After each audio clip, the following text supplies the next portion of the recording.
कहानी का नाम बैर का अंत। जागेश्वर राय, रुपये मैं लाऊंगा, तुम खाली दावा कर दो। तपेश्वरी, भैया तुम्हें लड़ाई किसी का काम का नहीं।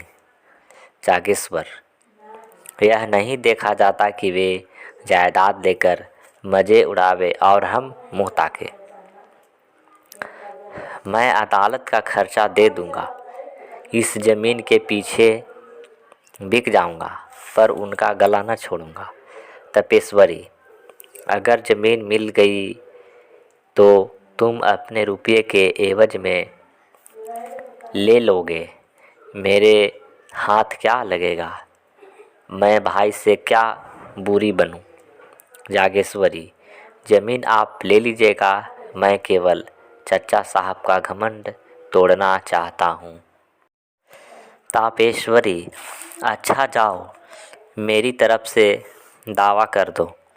जागेश्वर ने सोचा, जब चच्चा साहब की मुट्ठी से ज़मीन निकल आएगी तब मैं 10-5 रुपये साल पर इनसे ले लूँगा।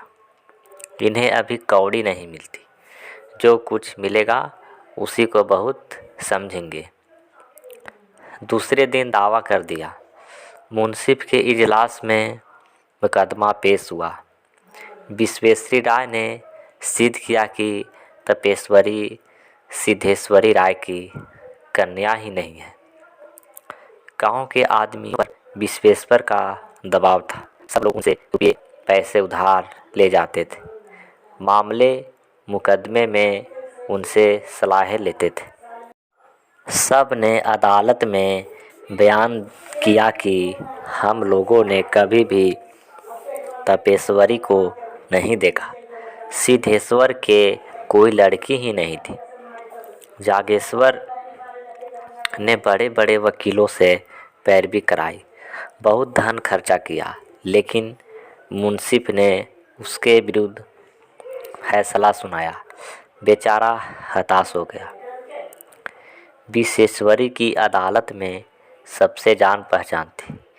जागेश्वर को जिस काम के लिए मुट्ठियों रुपये खर्च करने पड़ते थे, उस विश्वेश्वरी मुरैवत में करा लेता। जागेश्वर ने अपील करने का निश्चय किया। रुपये न थे, बैलगाड़ी बेच डाले।